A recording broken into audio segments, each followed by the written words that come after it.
Bonjour, c'est Lia et Sandrine et on est de retour pour le 9e épisode du podcast Femmes en Affaires. Pour cet épisode, on a eu la chance de discuter avec Mai Duong, la fondatrice de Swap the World. Aujourd'hui, on vous présente un épisode un peu spécial parce qu'elle nous livre un témoignage personnel et émouvant sur son parcours et sur la mise en place de sa fondation. Mai, survivante d'un cancer, nous parle de sa lutte pour trouver un donneur compatible. Suite à une rechute de sa leucémie, elle apprend que la seule façon d'être sauvée est de recevoir une greffe de cellules souches. C'est à ce moment qu'elle découvre que les registres de donneurs de cellules souches à travers le monde ne sont que très peu diversifiés. C'est les Blancs qui représentent la majorité des donneurs. Mai, étant d'origine vietnamienne, découvre alors qu'elle a très peu de chances de trouver un donneur compatible. Finalement, après plusieurs mois d'attente et de recherche, ce sera un don de cordon ombilical qui la sauvera. Son expérience personnelle, elle met en lumière une lacune importante et peu connue de notre système de santé. C'est pour cela qu'en 2018, Mai décide de créer la fondation Swap the World. Cette fondation, elle a pour mission de diversifier le registre mondial des donneurs de cellules souches. Elle a donc mis sur pied une plateforme de recrutement de donneurs et s'associe avec plusieurs universités et organismes pour en faire la promotion. Swap the World offre aussi les bons outils aux malades pour mener une campagne de recrutement efficace et ce, à travers le monde. On en profite également pour faire appel à tous les étudiants. Si son histoire vous touche et que la cause vous tient à cœur, on vous invite à prendre contact avec la Fondation. Chaque personne peut réellement être un acteur du changement en s'enregistrant sur la liste des donneurs ou en informant les autres. On vous laisse donc sur cette discussion qui soulève d'autres enjeux concernant la diversité et l'inclusion. Bonne écoute!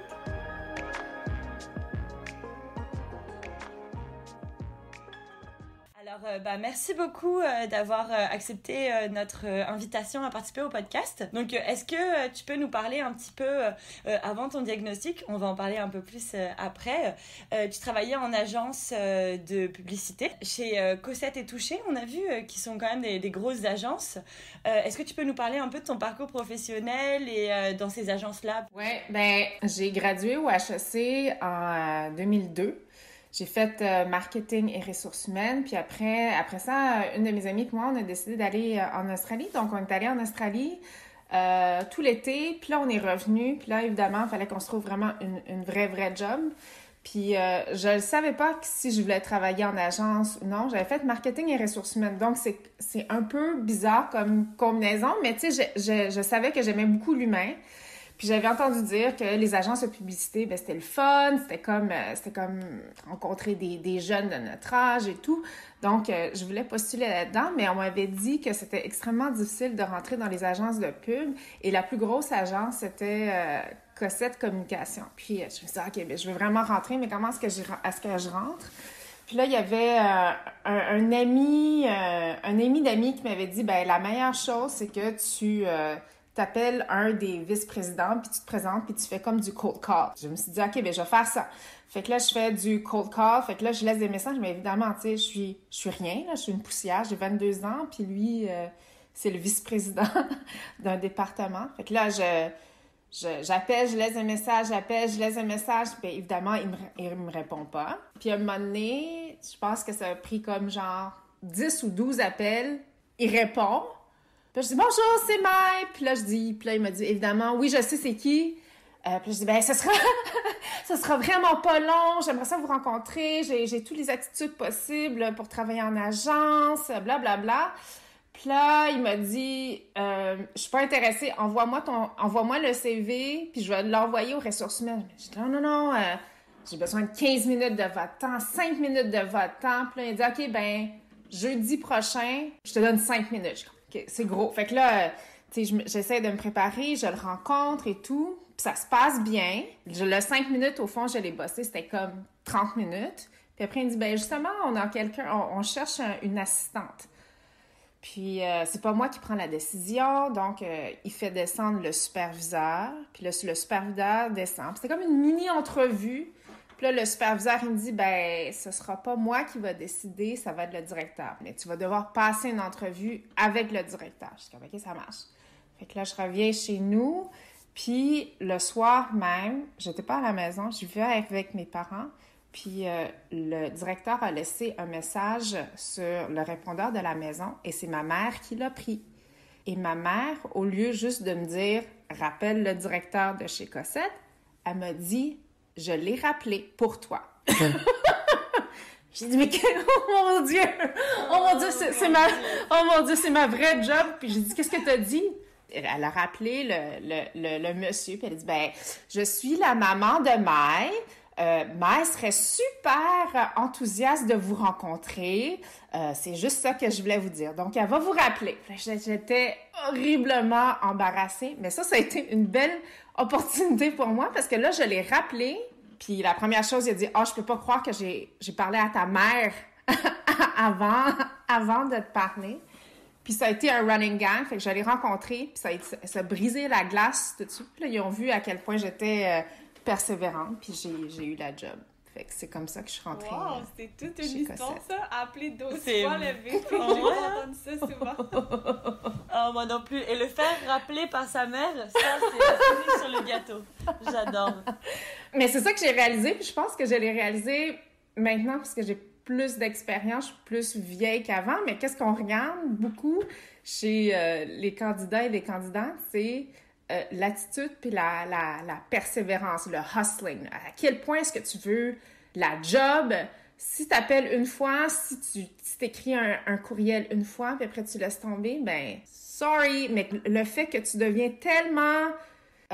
t'es tellement dans la face, tu le veux vraiment, puis c'est vraiment des attributs qu'on recherche beaucoup dans les candidats. Fait que ça a été, sans le savoir, mais c'est ce que les gens recherchent beaucoup lorsque on recrute des employés. Là-bas, toi, tu t'occupais plus du marketing digital. Oui, j'étais à la stratégie média, mais oui, au niveau du digital. Puis le digital, c'était... YouTube n'existait pas, Facebook n'existait pas, c'était dans cette époque-là. Fait qu'il y avait très peu de monde qui voulait faire la publicité numérique. Puis mon compte principal, c'était General Motors. Fait que c'était les voitures. Fait que les voitures, tous les concessionnaires disaient, mais pourquoi je mettrais de l'argent dans de la publicité numérique? Ça marche pas.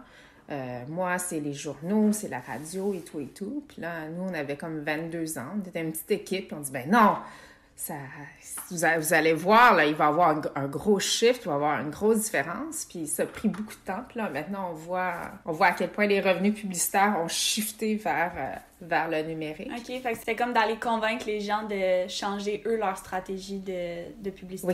Oui. Puis justement, là, quand tu étais dans un peu ton élan de carrière, tu as eu ton diagnostic.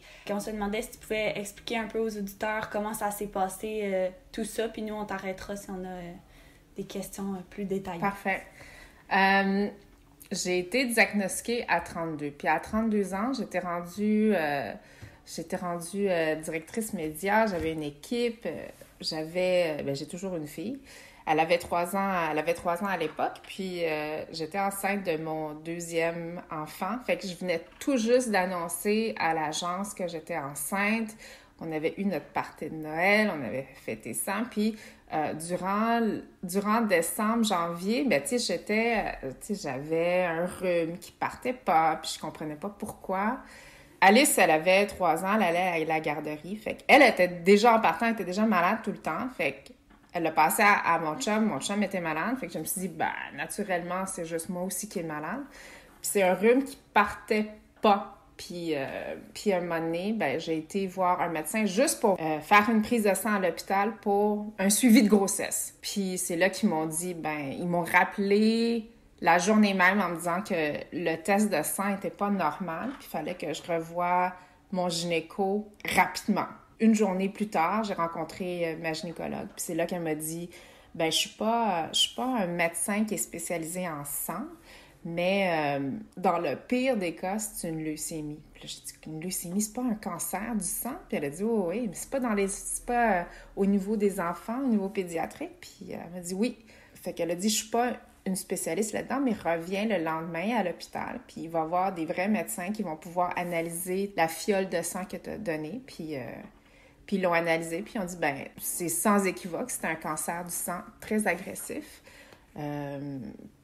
Puis là, j'ai dit, OK, mais tu sais, j'ai un bébé. Puis on dit, tu vas devoir avorter rapidement parce qu'il faut qu'on commence la chimio le plus rapidement possible. Fait que le lundi, j'ai eu mon diagnostic. Le mardi, on m'a commencé à l'avortement. Mercredi, je me suis fait avorter. Le jeudi, j'ai rien eu. Puis le vendredi, j'étais dans une chambre en isolement. Oh oui, en isolement pour avoir ma chimio. Fait que, tout s'est fait rapidement. Puis, ça a été un choc, mais j'ai toujours préféré ça. Pas avoir l'avortement, mais je préfère avoir un gros coup, puis on commence tout de suite la solution que d'être dans l'attente. Fait que moi, comme on l'a dit, ben, il y avait déjà un plan d'action. Bon, l'avortement, puis après, on commence la chimio, puis voici les prochaines étapes. Fait que j'étais pas dans l'attente. Fait que ça a été au moins... En tout cas, pour moi, c'était mieux que de rester chez nous puis passer à qu'est-ce qui allait arriver. Puis là, dans le fond, cette première phase-là, ça s'est bien passé. T'as pu aller en rémission. Ouais. J'ai pu aller en rémission, puis c'était une leucémie qu'on disait qui était agressive, oui, mais qui était facile à guérir juste avec la chimio. Puis dans 70% des cas pour cette leucémie-là, c'était une rémission complète avec un taux de survie très élevé. Fait que, tu sais, dans la malchance que j'ai eue aussi de la chance parce que cette leucémie-là se traitait bien avec la chimio. Mais 10 mois après cette période de rémission puis de pur bonheur-là, ben je suis revenue au travail. Puis je me sentais comme warrior. Puis je suis revenue avec mes suivis à chaque vendredi. Puis c'est là que mon médecin m'a dit, ben on voit encore que le cancer, cette fois-ci, est revenu. Ça te prend une greffe de cellules souches, une greffe de moelle. On a regardé ton frère. Ton frère n'est pas compatible avec toi. On pense pas qu'il va avoir de donneur pour toi à l'échelle internationale. On va essayer de le trouver. Puis dans une troisième option, ben il y a peut-être un cordon ombilical avec des cellules souches qui va pouvoir te sauver, mais on l'a pas trouvé non plus. Fait que ça a été la pire journée de ma vie lorsqu'on m'a dit le diagnostic, que c'est revenu. Une fois que tu as déjà eu un cancer, la rechute, c'est la pire affaire. Parce que tu as déjà vu comment c'était avant, les symptômes, comment tu étais à terre. Puis quand tu as réellement cru que tu l'avais vaincu, bien, ça te revient. Fait que c'est une claque en pleine face. Puis en plus, là, de dire, ben on n'a peut-être pas de solution optimale pour toi parce que ton frère n'est pas un donneur compatible. On n'a pas trouvé un donneur à l'échelle internationale. On va trouver un cordon ombilical, mais on ne l'a pas encore trouvé. Fait que ça a été très, très difficile. Puis la goutte, évidemment, la goutte qui a fait déborder le vase, c'est un peu plus tard, lorsqu'ils sont revenus me voir à l'hôpital, lorsque j'étais en chimio puis en isolement à l'hôpital. Puis ils m'ont dit que finalement, officiellement, ils n'avaient pas trouvé de donneur. Puis c'était principalement parce que je suis vietnamienne, puis qu'il y avait très peu de diversité dans les registres internationaux. Parce que dans le fond, c'est ça, comment ça marche, c'est que tous les pays sont reliés, puis mettons, on pourrait aller chercher un donneur qui est d'un autre pays, qui s'est mis volontaire pour donner ses cellules souches. Exactement. Fait que chaque pays enregistre. Dans les plus gros pays, les plus nantis, le Canada, les États-Unis, la France et tout, ils ont tout un registre national de donneurs de cellules souches. Toutes des gens qui se sont portés volontaires pour dire « Si jamais il y a un malade qui a besoin de mes cellules, je suis prête à donner mes cellules. » Fait que c'est toutes des gens qui sont des bénévoles, des volontaires, au fond, qui sont prêts à le faire.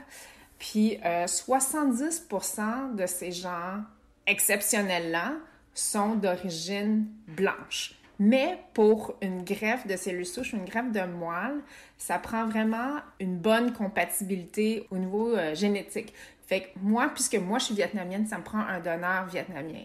Si ma fille est moitié vietnamienne et moitié ukrainienne. Fait que si jamais il y a une situation comme ça qui arrive, bien, il faudrait qu'elle ait un donneur moitié vietnamien et moitié ukrainien. Fait que, on voit à quel point ça devient hyper difficile avec le métissage d'aujourd'hui. Les gens qui sont d'origine autre que blanche ont pas de chance de trouver un donneur. Ça m'a été... ça m'a complètement flabbergastée. Puis aussi, c'est que quand j'entendais cette histoire-là, j'étais comme, mais Emma Québec, c'est tellement connu, mais il semble qu'il y a beaucoup de monde qui se porte volontaire, mais cellules souches, j'étais comme, est-ce que moi je peux juste dire, hey, salut, je suis volontaire, ou est-ce que je signe, comment ça fonctionne? Fait que, tu sais, c'est aussi étonnant de voir que le sang, tu sais, c'est un peu déstigmatisé, c'est rendu un peu commun de donner du sang, mais les cellules souches, personne n'est vraiment au courant comment ça marche? Oui, ça a été... moi, quand on m'a dit ça, t'as besoin d'une greffe de moelle, de cellules souches, je me suis dit, ah, c'est quoi ça? Puis moi-même, j'étais malade, j'avais pas du tout entendu parler de ça. Puis ils m'ont parlé du registre de Emma Québec, si on est au Québec. Puis tu sais, j'ai appelé une de mes très bonnes amies, puis j'ai dit, ben, je suis malade, puis j'ai besoin de cellules souches. Puis elle a appelé directement Emma Québec, puis on lui a dit, ben, si t'appelles pour ton amie qui est vietnamienne, tu peux pas parce que t'es une pure Keb. Puis deuxièmement, t'as 36 ans.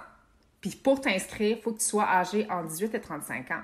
Fait que tu sais, le fait de pas savoir du tout c'est quoi un don de cellules souches, puis en plus, on te rajoute un autre layer de complexité. On veut s'adresser seulement à des jeunes de 18 et 35 ans.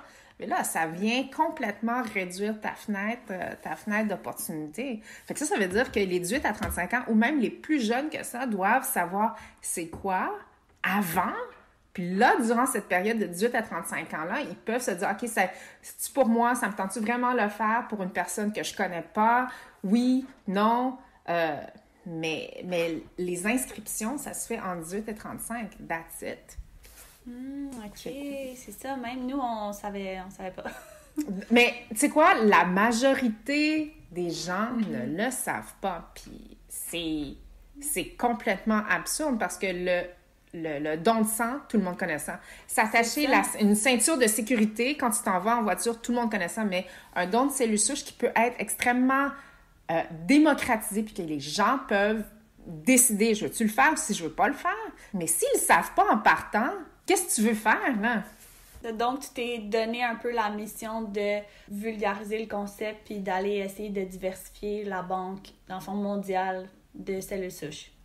Oui, parce que mon amie, qui m'a beaucoup aidée lorsqu'on a fait une grosse campagne, Christiane, elle s'est dit comme moi qu'on allait, si j'allais bien, si j'allais être en rémission, qu'on allait fonder une fondation ensemble pour justement augmenter le nombre de donneurs de cellules souches. Puis ça prend de l'éducation. Puis une autre chose, c'est on veut absolument diversifier le registre mondial de donneurs pour qu'il y ait plus de donneurs ethniques et métissés pour combler puis pour aider les patients qui ont été dans la même situation, qui sont dans la même situation que moi. Toi, finalement, même avec ta campagne, t'as pas réussi à trouver un donneur de cellules souches. Non, mais c'est ça qui a été drôle là-dedans. C'est que quand mes médecins m'ont dit que j'avais pas de donneur à l'international, puis qu'ils regardaient toujours pour un cordon ombilical, ben moi, je leur ai dit, ben moi, je vais trouver mon donneur. Puis ils m'ont dit, OK, t'es bien cute, là, mais t'es en isolement, t'es chauve, t'as de la chimio qui te passe dans les veines. Comment est-ce que tu veux trouver un donneur? Je suis comme, ben, je travaille dans la pub. I'll make it happen. Fait que là, j'appelle Christiane, des amis, puis là, on a pu faire une grosse campagne qui a été énormément médiatisée. Puis j'avais des billboards sur les autoroutes de Toronto, Vancouver, Montréal, parce que c'est là où il y a le plus de concentration d'Asiatiques. Puis on a fait le front page, j'ai fait le front page de la presse. Fait que ça fait beaucoup de bruit. Puis cette année-là, il y a eu 20 000 donneurs qui se sont inscrits au Québec, alors que normalement, il y a seulement 3 000. Fait que, tu sais, on voit le gros chiffre, puis là, il y a eu une explosion de donneurs asiatiques aussi qui se sont portés volontaires. Mais tout ça pour dire que ça a porté fruit à 3 patients asiatiques. Fait que 3 donneurs ont pu sauver leur vie. Puis moi, dans mon cas, moi, j'ai rien trouvé. J'ai pas trouvé de donneur compatible. Par contre, mon médecin avait trouvé un cordon ombilical qui a une compatibilité avec moi. C'est pas une compatibilité parfaite, mais c'était mieux que rien. Fait que là, les médecins ils ont décidé de me greffer. Puis ça fait 5 ans. Fait que oui, je suis sortie du bois. Félicitations. Merci. Du coup, ça a duré 5 ans, toute cette période, depuis le premier diagnostic à la rémission. C'est 5 ans à partir du moment où tu as été greffé. Fait que la partie où j'ai eu mon premier diagnostic, c'est comme c'était effacé. On compte les jours, les 5 ans, au fond, à partir du moment où j'ai été greffée. Fait que j'ai été greffée en octobre 2014, fait que ça a fait mon 5 ans. Mais il y a aussi un enjeu du cordon ombilical, parce que dans une autre entrevue, j'avais entendu que c'était pas toutes les femmes, mettons, qui savaient qu'est-ce qui se passait avec leur cordon ombilical, puis des fois, ils les jetaient. Ouais. Donc là, est-ce que ça a évolué? Est-ce que chaque femme, maintenant, peut comme signer, faire comme un espèce de don, comme les dons d'organes? C'est pas tous les hôpitaux qui participent avec le programme de Emma Québec pour donner les cordons ombilicaux. Mais les médecins puis les infirmières doivent en parler aux femmes enceintes qui sont dans ces 6 ou 8 hôpitaux-là. Puis là, la mère, elle doit prendre la décision de le donner ou de ne pas le donner. Effectivement, il y a eu un taux de notoriété qui a augmenté à Emma Québec pour le don de cordon ombilical. C'est ce qu'on nous a dit en 2014. Mais est-ce que ça a descendu année après année après la campagne de 2014? Ça on ne sait pas. Allô, c'est Lia du podcast Maman en Affaires. C'était juste pour vous dire qu'on est vraiment désolé du problème de son. On a eu une petite coupure au niveau du son de Maï, donc c'est un petit peu en écho. Mais la bonne nouvelle, c'est que c'est notre dernier épisode qui sera enregistré en distanciation sociale pour le Covid-19. À partir de maintenant, on va récupérer notre bon matériel. Donc on vous remercie de votre patience, puis on espère que vous allez quand même aimer l'épisode. Puis surtout qu'il y a de plus en plus de maisons de naissance et des gens ils accouchent plus de manière naturelle. Donc je sais pas si ces personnes-là, ils savent qu'ils peuvent réutiliser leur cordon. Si on n'est pas dans une ambiance médicale, peut-être qu'on n'est même pas informé en plus. Pas tout le monde aussi qui sont informés de ça. Tu sais, ça passe énormément dans l'éducation. Fait que l'éducation, ça passe au niveau du don de cellules souches à travers les 18 et 35 ans, mais tu sais, ça passe aussi au niveau des mamans qui vont accoucher dans les hôpitaux.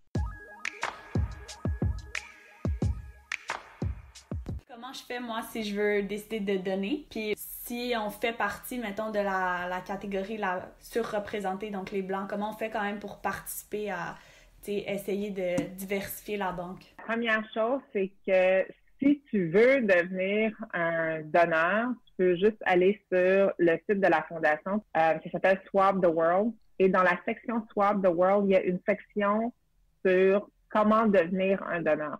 Tout est inscrit. Toutes les petites questions qu'on se pose. Est-ce que c'est vrai que ça fait mal? C'est comment est-ce que je donne? Est-ce que ça se passe seulement au niveau du bloc opératoire? Non, ça se passe pas seulement au niveau du bloc opératoire. Dans 80% des cas, c'est comme si c'était un don de sang. Puis le jour J, ben, tu vas à l'hôpital avec une personne d'Emma Québec. Et puis, c'est comme une dialyse où on va filtrer les cellules souches cette fois-ci. On prend le sang. On va filtrer les cellules souches et le sang qu'on n'a pas de besoin, on le retourne de l'autre bras. Fait que tu perds rien. Tu perds absolument rien. Tu perds peut-être 5 heures à 6 heures assise, mais c'est tout. Puis après, en 48 heures, cette poche de sang-là est infusée auprès du patient qui a vraiment besoin.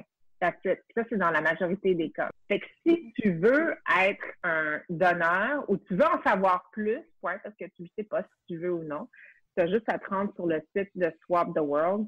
Toutes les informations sont là, peu importe dans quel pays que tu es. Et donc, Swap the World est aussi un agrégateur de tous les registres. Donc, si tu es en France, tu peux aller sur Swap the World, puis on va être capable de reconnaître que, ah oui, ton adresse IP, ton adresse IP, tu viens de la France, fait que on va te repousser vers le registre français où tu vas avoir les critères de la France.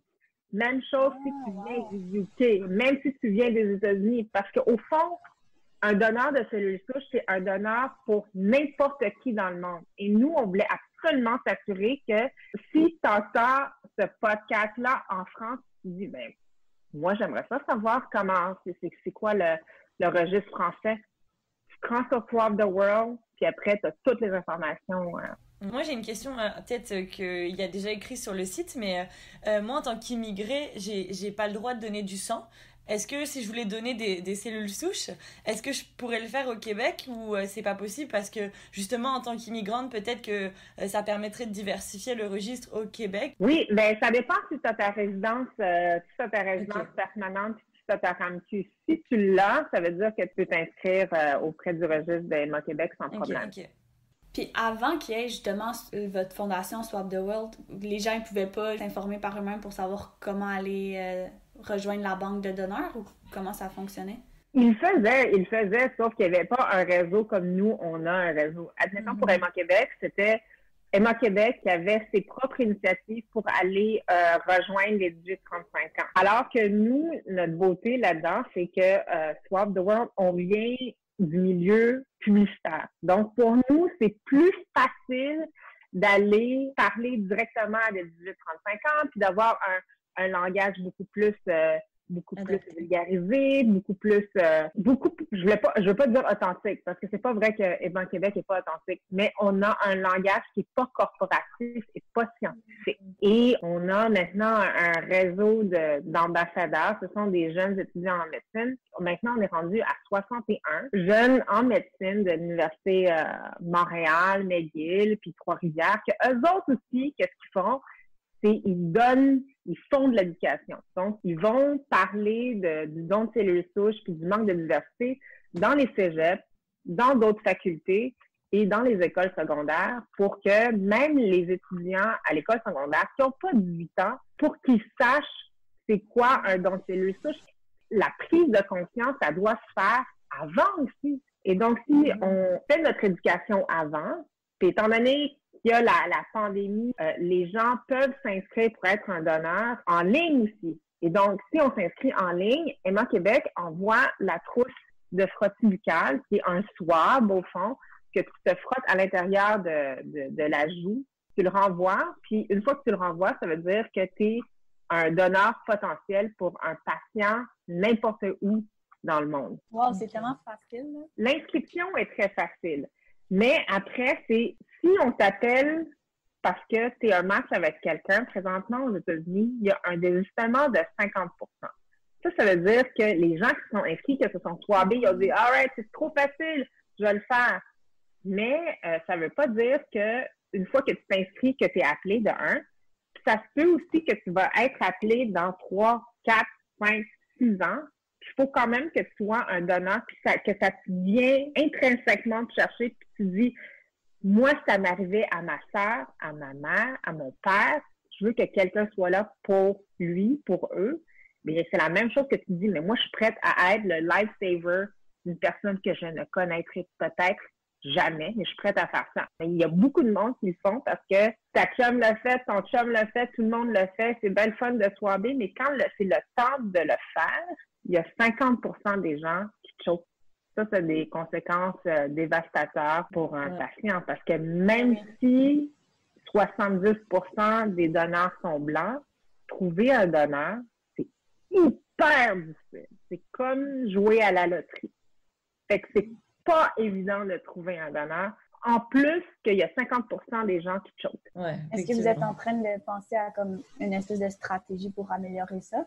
Bien, la stratégie qu'on a présentement, c'est qu'on donne une mini-conférence de 20 à 30 minutes dans un langage hyper simple qui explique c'est quoi un don de cellules souches, c'est quoi le manque de diversité, c'est quoi le processus. Puis après, si les gens veulent s'inscrire sur place, parce qu'on le faisait sur place avant, bon, mais c'est merveilleux, ils le font sur place. Mais on leur dit clairement, si vous avez un doute, si vous voulez y penser avant, faites-le pas, renseignez-vous sur notre site. Quand vous allez être prêt, vous allez pouvoir commander votre kit en ligne. Donc, c'est ça, présentement, notre stratégie. Au niveau de Swap the World, c'était quoi un peu la jeunesse, puis comme, est-ce que ça vient vraiment de toi? Est-ce que c'était plus comme un travail d'équipe? Et pourquoi plutôt une fondation plutôt qu'une OBNL? Oui, bien, au début, on a vu le manque de services qu'on a vu aux patients. Qu'est-ce qui arrive souvent, c'est que les patients, ils trouvent pas de donneur. Fait qu'ils vont essayer de créer un site un peu mal fait ou trop d'informations qui n'est pas pertinente pour le public. Et des fois, c'est pas la bonne information non plus qui va être véhiculée. C'est qu'on s'est dit, bon, on va faire un agrégateur où tous les registres, tous les donneurs, tous les patients vont pouvoir avoir accès. C'est la même information pour tout le monde. Et donc, c'est beaucoup plus facile aussi pour un patient de ne pas essayer de recréer un site web. Ils ont juste à créer leur propre profil sur notre plateforme. Puis après, nous, on peut le diffuser sur les réseaux sociaux ou bien eux aussi, ils peuvent le diffuser. Et donc, nous, on est en mesure de faire des campagnes de publicité pour les patients qui en ont le besoin. Parce que moi, j'ai été extrêmement privilégiée dans ma malchance. Moi, je suis tombée dans l'industrie de la pub. Si j'étais pas dans l'industrie de la pub, si j'étais plus âgée, si j'avais pas eu les ressources que j'ai eues, est-ce que j'aurais réussi à faire une si grosse campagne que ça? Probablement pas, mais ma vie est aussi valable que la vie d'une personne qui n'a pas eu les ressources que j'ai eues. Fait qu'on veut donner la même opportunité pour tout le monde, que tu sois blanc, noir, que tu sois mécanicien ou étudiant en musique ou bien peu importe, dans n'importe quel pays, si tu n'as pas de donneur, on veut t'aider à créer une campagne pour qu'il y ait plus de gens qui soient sensibilisés à cette problématique-là. Ça a été l'opportunité qu'on a vue. Puis deuxièmement, on a vu à quel point les jeunes de 18-35 ans, ce sont des jeunes aussi qui veulent faire du bien. Puis on pense souvent que, ah oui, les jeunes font juste prendre des selfies, c'est tout des Kim Kardashian, mais tu sais, c'est faux! Je veux dire, moi j'ai 40 ans, puis je regarde la génération de 18 et 35 ans comme une génération qui peut jauger avec les deux. Oui, vous pouvez prendre des selfies et être sur Instagram, mais vous pouvez faire des choses magnifiques. Il y a un changement qu'on voit que les jeunes sont capables, sont dans du straight talk, no bullshit. On est capable de le faire, puis ce sont des jeunes qui foncent puis qui n'ont pas froid aux yeux. Puis c'est pour ça qu'on a fait une conférence une première fois dans un groupe de médecine. Puis là, on a eu plein de jeunes, plein d'étudiants en médecine qui ont 20 ans, 21 ans, puis on dit, ben nous aussi, on veut faire des conférences. Nous aussi, on a des idées. Puis au lieu de dire, vous savez pas de quoi vous parlez, mais nous, on a dit, ben tu sais quoi? On va les écouter, puis ils ont des bonnes idées. Puis on va suivre aussi ce que la jeunesse nous dit. Puis si on se trompe, ben on se comprend en gang. Mais si on réussit, ben on va réussir en gang. Puis c'est quoi la plus grande réussite? C'est de sauver des vies. C'est parfait. Cool. Puis là, justement, comme tu me parlais, tu essaies de aussi comme diversifier les écoles puis les personnes impliquées.